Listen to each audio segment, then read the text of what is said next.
I'm Gold Derby editor Daniel Montgomery here for our Meet the Experts panel of film writers. I'm joined by Alex Convery from Air, Kelly Fremon Craig from Are You There, God? It's Me, Margaret, John Carney from Flora and Son, and Samy Burch from May December.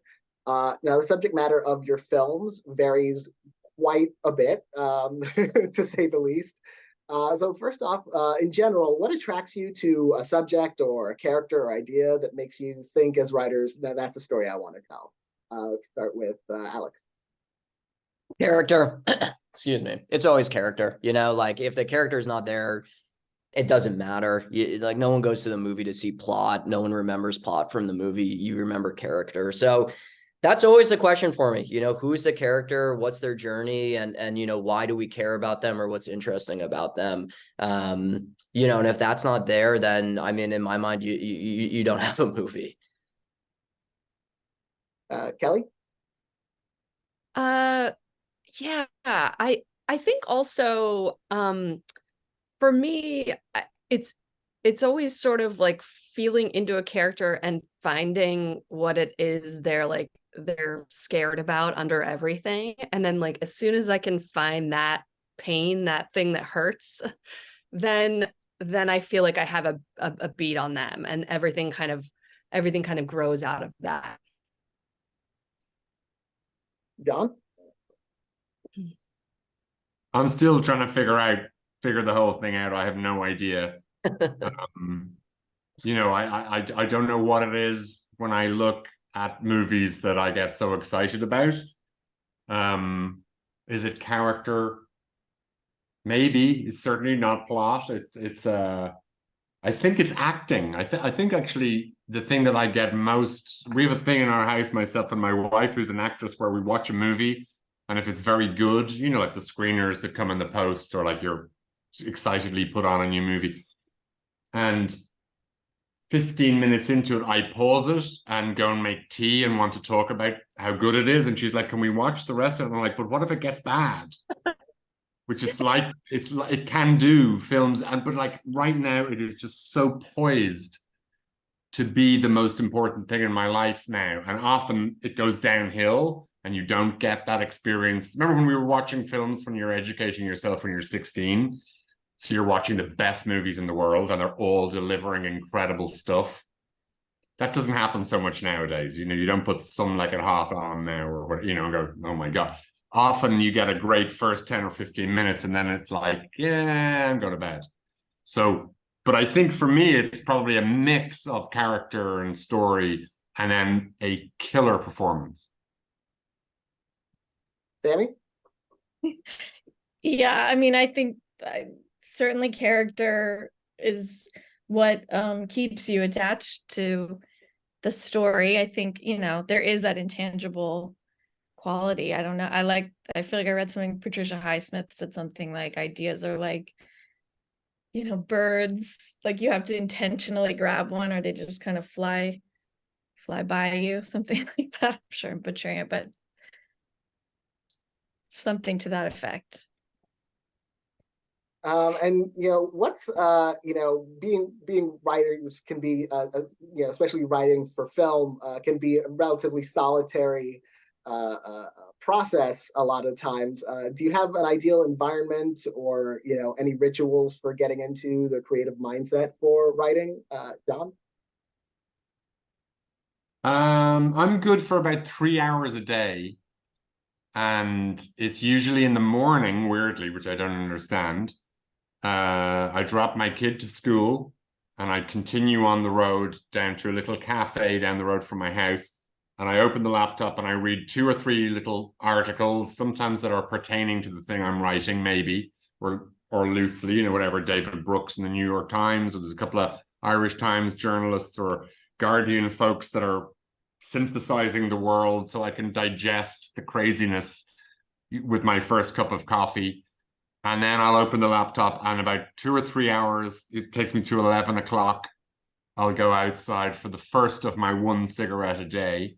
And after that, it's all downhill from there. The whole day just disintegrates into a series of, why am I writing this? And I'm awful, and despair, and I go for a cycle to try and forget it, or jump in the sea, or go for a swim. And then the next morning it's like, okay, it's not as bad. And I do another 3 hours, and that's the way I roll. Sorry. Samy? I'm really deadline oriented. I wish I had, that kind of Benjamin Franklin daily thing, but I'm a lot of times obviously self deadlines when I wrote this as a spec, and I was writing specs before. But yeah, it's like a torture a little bit, but also you get into that space. I write a lot in the middle of the night. And I wrote this one in the coat closet of our old apartment because that was the only space we had, but it was really tight little, we had like put a desk in that's like an airplane little tray. And so that had a nice kind of, you can't leave. Did you eat there as well? Did your partner bring you snacks? Candy sometimes, but it was about the size of this laptop, so there wasn't much room. Alex? Yeah, I'm like right after the first cup of coffee in the morning is when I feel like I now do my best work. But it's funny, like, I mean, when I wrote Air, I still had a day job, so it's like you don't always have that luxury. So the question is, when you can steal an hour or two, how can you get creative immediately, because it's writing is hard, and it's just like there's so many bad days, and you kind of have to deprogram yourself from remembering those. So for me, like the quickest cheat is always returning to something that I love and something that like inspired me to begin with, so it's just like, pulling up YouTube and watching a scene from All the President's Men, or Butch Cassidy, or Michael Clayton, or Lady Bird, or any of those great movies, or it could even be reading like literally a paragraph of a great short story, I don't know. I feel like I'm always reading like The White Album by Joan Didion, or going back to like Michael Chabon books I loved as a kid, or Stephen King, or whatever, it's just like that starts your gears turning, and it's like, okay, like, whatever inspires that in you, which is kind of unknowable in a way, I do feel like it gets the creative juices flowing a little bit, and kind of gets you on your way. Like, you just need to get the fingers moving. That typically is the hardest part. Kelly? Yeah. I always wish that I had like a balanced process. Like, actually, John, when you describe your process, I'm so envious that you're like, I write for 3 hours and then you live your life. But I feel like mine is, it's like I have to eat, sleep, and breathe it. So it's like I just go underwater, and it's like 10, 12 hours a day. Often I'll check myself into a hotel for a week and literally not leave, and order room service, and and just have to immerse myself in, just like drop off the map. I'm gonna try that for my next movie. That sounds great. That sounds like heaven to me. Don't recommend it. And kids can't come over. Is that one of the golden rules? Your children. Oh yeah. No, you are gone. You are on the moon for all anybody cares. Try that. So yeah, because I find that like as soon as I step away for a little too long, it's so hard to get back. So it's like I have to keep the momentum going. Because it's like the first time when you're trying to get your gears going that I find the hardest. And we're on the thankfully the other side of the writer's strike, and so now writers and filmmakers and both strikes were over, so everyone can talk about their work now the way they couldn't for a while. Is that something that's really exciting, to be able to talk about your work again? Or do you look at it and go like, oh, now I have to talk to bozos like Daniel Montgomery? Sam? Oh no, it's really exciting. It's really it's amazing. And now that the actors can too, this has been a wild ride. I mean, for me, it was our movie played at New York Film Festival, and the strike ended like 24 hours before that. So it was like, get on a plane tomorrow. I mean, it was really a wild hit the ground running kind of thing, but I'm very grateful to talk to you and you guys. Kelly? I'm just happy it's over and everybody's back to work. So Alex? Yeah, I had kind of like an opposite experience where Air came out in early April, and it was just super go and screenings and the premiere and South by Southwest, all of which was awesome. And then the strike happened, and it was just like, you know, going from 100 to 0. So it's interesting, and now it's interesting to kind of like have that period of reflection and look back on it. I feel like, you know, that distance from it always clarifies your thoughts a little bit. You know, the other part of it is like, I'm just like an introverted writer. So, you know, all the talking and all of that, like is outside of my comfort zone, which is good to be out of, but also, you know, I found myself looking around being like, I wish I could be writing right now, you know, which is a funny feeling. And, yeah, obviously happy the strike is over, happy that, you know, we got a good deal. And, you know, it was a long summer, but it was worth the fight, you know, more than ever. It's, you know, screenwriting, I feel like has always been kind of like a perilous career in terms of consistency and feeling like you're on stable ground. And, you know, since streaming kind of took over the business, I think that's been more so the case than ever. So, you know, we fought the good fight and I think came out stronger on the other side. And, you know, we'll continue to do so. Like the big thing, like it's one thing to do it for the 150 days when you're out there. It's another to like, you know, have to live by that on a day by day basis. And a lot of times, especially as a feature writer, that comes down to like the individual. So it was really clarifying, you know, and felt like, you know, a ton of solidarity and unified in, you know, our goal just to do what we love. And sometimes the thing that makes us bang our head against the wall, but we still love it despite that. John? I hate it. I hate writing, so I was really happy. I got a little boat and I went out fishing and sailing and thinking, and I didn't write a word. And I did then when the actors went on strike, myself and some actor friends rang each other and we were like, I'm gonna just work with you when this is all over. And we came up with tons of really great ideas that we would do together. And then the strike ends and we were all like, oh, fuck that, just let's go back to how we were before the strike.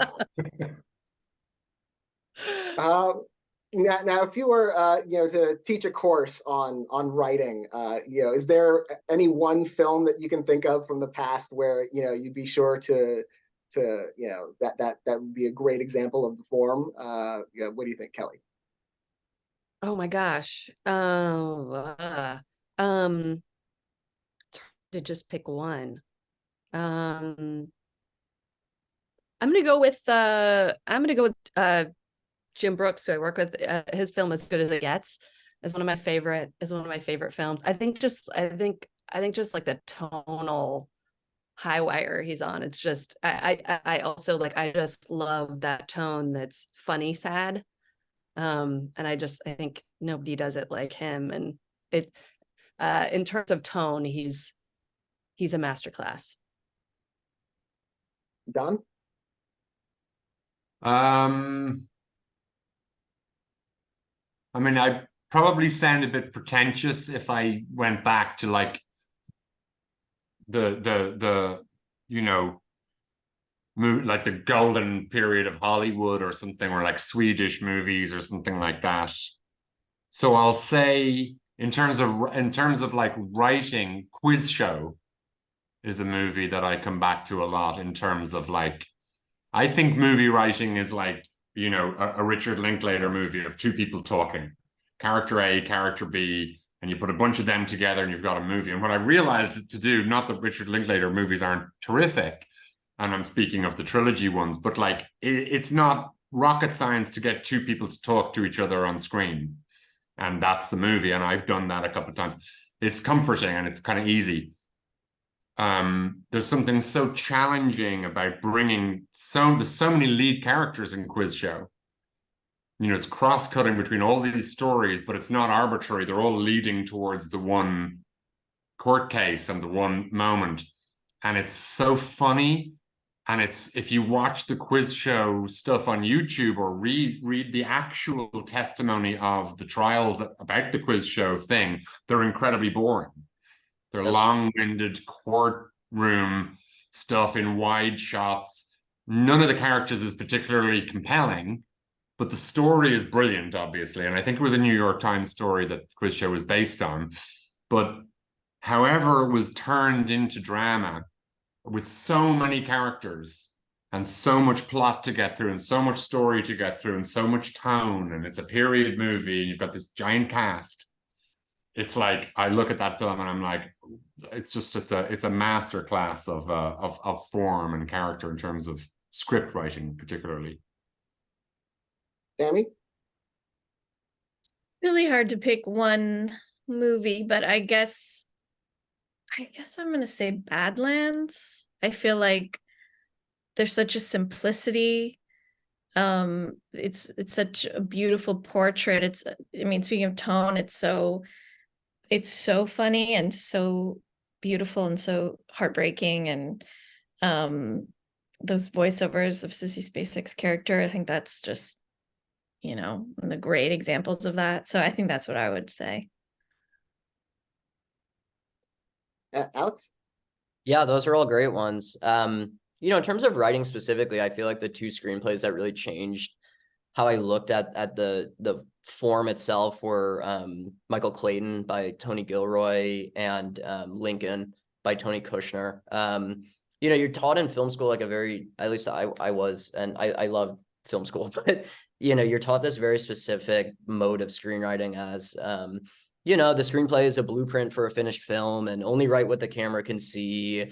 And, you know, don't inject, you know, your own thoughts into the stage direction. And then, you know, you read Michael Clayton and it's like, man, that breaks every single rule you're taught in the first half page of the script, but there's so much voice to it that you can see the movie on the page. And that ultimately is the goal of a screenplay.